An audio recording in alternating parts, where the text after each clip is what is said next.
একদম সামান্য কয়েকটা উপকরণে বা হাতের কাছে থাকা উপকরণে ঝটপট একবার এই রেসিপিটা বানিয়ে দেখুন। দেখবেন না খেয়ে সাজিয়ে রাখতে মন চাইবে। আর যদি একবার খাওয়া হয় দেখবেন যত খাবেন তত খেতে ইচ্ছে হবে। একদম মুচমুচে রসালো খাস্তা। তেলে ভাজাভুজির কোনো ঝামেলা থাকবে না। তেলে ভাজা ছাড়াই তৈরি করে নিতে পারবেন। এত সুন্দর একটা রেসিপি না বানিয়ে খেলে পুরো আফসোস থেকে যাবে। নমস্কার বন্ধুরা, নতুন একটা পর্ব দেখার জন্য আপনাদের সকলকে স্বাগত জানাই। আজকে মাত্র ২টি উপকরণে দারুণ স্বাদের একটা ডেজার্টের রেসিপি বানিয়ে দেখাবো। খুব সহজে একবার বানিয়ে খেয়ে দেখুন, দারুণ লাগে। চলুন, আশা করছি আজকের রেসিপি অনেক ভালো লাগবে। একটা বাটিতে নিচ্ছি ১.৫ কাপ ময়দা, সামান্য একটু লবণ দিচ্ছি, ২ চামচ মতো নিচ্ছি সাদা তেল, ১ চামচ নিয়েছি ঘি। এখানে আমি তেল ঘি দুটোই নিয়েছি, চাইলে কিন্তু আপনারা যে কোনো একটা নিতে পারেন। এবার এখানে যতটা সম্ভব একটু ভালো করে ময়াম দিয়ে নিতে হবে। তো এখানে সুন্দরভাবে আমি একটুখানি ময়াম দিয়ে নিয়েছি। ময়াম দেওয়ার পর দেখবেন এরকম চাপ দিলে সুন্দর জড়ো হয়ে যাবে। অল্প অল্প করে জল দিয়ে এবারে একটা ডো মেখে নেব।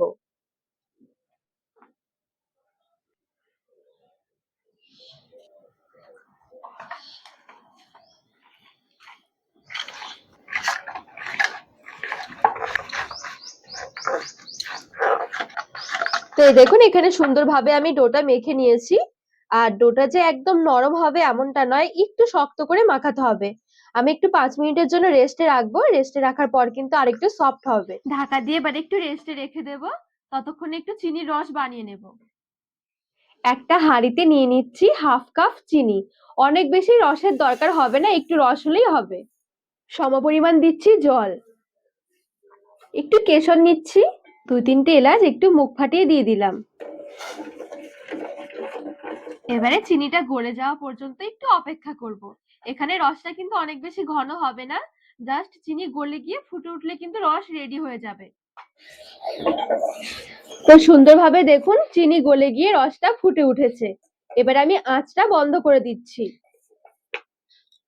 চিনির রসটা ঠান্ডা হয়ে যাওয়ার পর কিন্তু আরো একটুখানি ঘন হয়ে যাবে। এবারে নামিয়ে একটু সাইডে সরিয়ে রাখছি, আর এই চিনির রসটা আমাদের অনেক পরে কাজে লাগবে। এদিকে আমি ডোটা রেস্টে রেখেছি, মোটামুটি ৫ মিনিট হয়ে গেছে। ডো দেখবেন আগের তুলনায় আরেকটু সফট হয়ে যাবে। এবারে এই ডোটা থেকে আমি ছোট ছোট করে লেচি বের করে নিচ্ছি। এই দেখুন। আর এখানে এই লেচিগুলো আমি একটু ছোট করে তৈরি করছি। লুচি বেলার জন্য যেভাবে করে তৈরি করি তার তুলনায় একটু বড়। তো এই দেখুন এখানে আমি সুন্দরভাবে লেচিগুলো সমান ভাগে ভাগ করে নিয়েছি। এখানে আমি ১.৫ কাপ ময়দা দিয়ে মোটামুটি ১৮টা মতন লেচি বের করে নিয়েছি। এবারে প্রত্যেকটা লেচি একটুখানি বেলে নেব। আর এদিকে আমি বেলে নেওয়ার সুবিধার জন্য অল্প একটু ছড়িয়ে নিচ্ছি কর্নফ্লাওয়ার। কর্নফ্লাওয়ার দিয়ে একটু বেলে নেওয়ার চেষ্টা করবেন, আর যদি না থাকে হাতের কাছে ময়দা নিলেও হবে। কর্নফ্লাওয়ার দিয়ে বেললে কি সুন্দর একদম পাতলা করে বেলতে পারবেন। তো এখানে বেশ সুন্দরভাবে বেলে নিয়েছি। প্রথমে কিন্তু আমি একদম পাতলা করিনি, একটু মোটা রেখেছি। প্রত্যেকটা ঠিক এভাবে করে আমি বেলে নেব।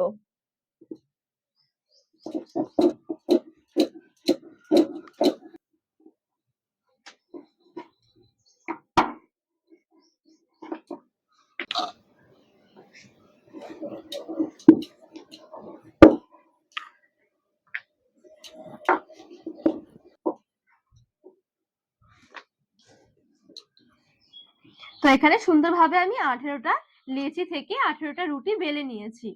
এবারে প্রথমে আমি একটা রুটি নিয়ে নিচ্ছি, বেশ খানিকটা নিয়ে নিচ্ছি কর্নফ্লাওয়ার। উপরে আমি আরো একটা রুটি নিচ্ছি, কর্নফ্লাওয়ার দিয়ে দিচ্ছি আবারও। ঠিক এরকম করে আমি যতগুলো রুটি বেলেছি ঠিক এরকম ওপরে ওপরে লেয়ার তৈরি করে নেব। আর এই লেয়ার গুলোর মাঝখানে অবশ্যই কিন্তু কর্নফ্লাওয়ারটা ভালো করে চারিদিকে ছড়িয়ে নিতে হবে, তা না হলে কিন্তু বেলার সময় আবার এক একটার সাথে লেগে যাবে।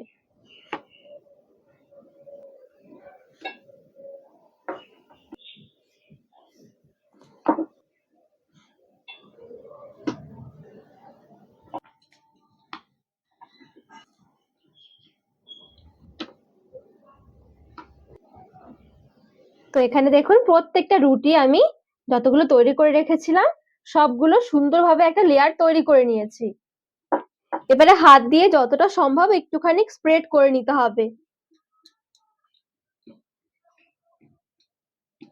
এবারে বেলনির সাহায্যে হালকা হাতে করে করে বেলে নেব।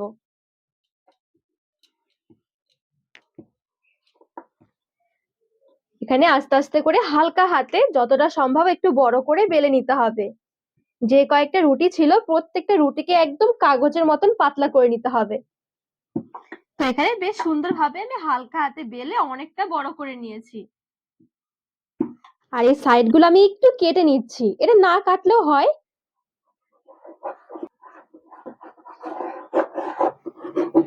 এদিকে একটা থালা নিয়েছি, থালার মধ্যে 1 চামচ নিয়ে নিচ্ছি ঘি।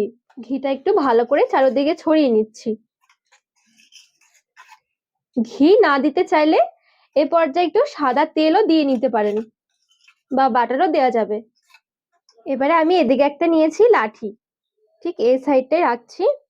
হালকা করে খেয়াল করলে দেখবেন যে রুটিগুলো আমি বেলেছি প্রত্যেকটা রুটি কিন্তু আস্তে আস্তে করে একটু টান দিলে দেখবেন আলাদা হয়ে যাবে। এবারে লাঠির মধ্যে একটু মুড়িয়ে নেওয়ার চেষ্টা করতে হবে।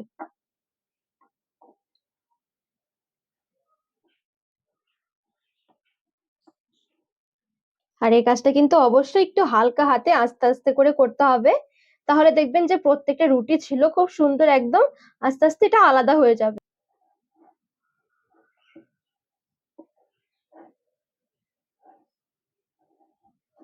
এই দেখুন কত সুন্দর ভাবে উঠে এসেছে আর কতটা পাতলা হয়েছে একবার দেখুন রুটিগুলো।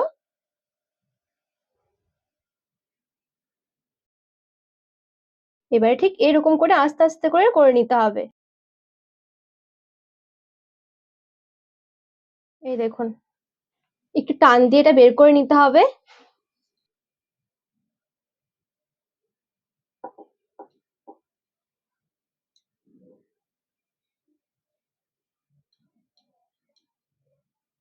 আর একটু ঘুরিয়ে নিলে দেখবেন খুব সুন্দর একটা ফুলের মতন তৈরি হয়ে যাবে। এই দেখুন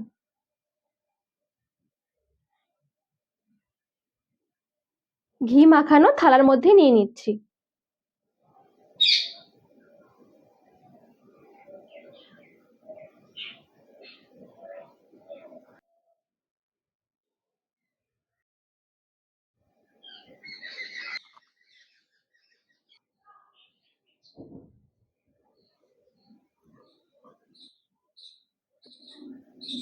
তো বন্ধুরা এই দেখুন সবগুলো আমি সুন্দরভাবে তৈরি করে নিয়েছি।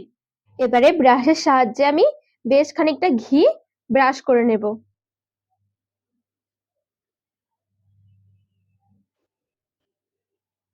তো এই দেখুন এখানে আমি সুন্দরভাবে 1 থেকে 1.5 চামচের মতন ঘি ব্রাশ করে নিয়েছি। এটা অনেকটা কেকের মতন একটুখানি বেক করতে হবে। গ্যাস ধরিয়ে এবার একটা কড়াই বসিয়ে দিয়েছি। কড়াইয়ের মাঝখানে একটা স্ট্যান্ড নিয়ে নিচ্ছি। ঢাকনা লাগিয়ে গ্যাসের আঁচটা বাড়িয়ে একটুখানি কড়াইটা প্রিহিট করে নেব। কড়াই প্রিহিট হয়ে গেলে এবার আমি থালাটা ধরে বসিয়ে দিচ্ছি। তো এই দেখুন সুন্দরভাবে আমি মাঝখানে বসিয়ে নিয়েছি। কড়াই থেকে কিন্তু এখন সুন্দরভাবে ধোঁয়া ছাড়তে শুরু করেছে। এবারে ঢাকনা লাগিয়ে গ্যাসের আঁচটা একদম হালকা রেখে ঢেকে রেখে দেব বেশ কিছুক্ষণ, মোটামুটি 30 থেকে 35 মিনিট, একটু সময় লাগবে। 20 মিনিট পর আমি একটু চেক করে নিচ্ছি। এই দেখুন কত সুন্দরভাবে এটা হতে রয়েছে। যেটুকু আমি ঘি দিয়েছি ঘিতে সুন্দরভাবে ভাজা হচ্ছে। ওপরে আমি আরেকটুখানি ঘি ব্রাশ করে নিচ্ছি। এ পর্যায়ে চেষ্টা করবেন তেল না দিয়ে এরকম ঘি দেওয়ার, তাহলে খেতে ভালো লাগবে। আবারও ঢেকে রেখে দিচ্ছি 15 মিনিট। ঢাকনাটা তুলে নিচ্ছি 15 মিনিট পর। আর দেখবেন এরকম ধরলে খুব সুন্দর একদম শক্ত শক্ত মনে হবে। এই কাজটা করতে হবে মিডিয়াম থেকে লো আঁচের মাঝামাঝি। অনেক বেশি হালকা আঁচে করলে অনেকটা টাইম লেগে যাবে। এবারে আমি থালাটা তুলে নামিয়ে নিচ্ছি। এবারে আগে থেকে রেডি করে রাখা চিনির রসটা উপরে ছড়িয়ে দিচ্ছি। বেশি মিষ্টি করে খেতে চাইলে একটু বেশি চিনির রস দিতে পারেন, বা একটু কম মিষ্টি খেতে পছন্দ করলে একটু কম চিনির রস দিলেই হবে। একটু পেস্তা কুচি দিয়ে সাজিয়ে নিচ্ছি। আর এখানে দেখুন দেখতে কতটা সুন্দর লাগছে এইগুলো। সুন্দর করে একটা প্লেটের মধ্যে তুলে নিয়ে সাজিয়ে নিয়েছি। এতটা সুন্দর লাগছে দেখতে, দেখুন না খেয়ে যেন মনে হচ্ছে সাজিয়ে রাখি। কতটা মুচমুচে হয়েছে দেখুন। তেলে ভাজা ছাড়াই কত সুন্দরভাবে এটা রেডি হয়ে গেছে। একবার খেয়ে দেখুন, পুরো মুখে লেগে থাকবে। এগুলো কিন্তু কিছুদিন সংরক্ষণও করতে পারবেন, মোটামুটি 1 সপ্তাহ মতন। তো বন্ধুরা, আজকের রেসিপি আপনাদের কেমন লেগেছে অবশ্যই কমেন্ট করে জানাবেন। আর রেসিপি ভালো লাগলে চ্যানেলটিকে সাবস্ক্রাইব করে পাশে থাকার অনুরোধ রইল।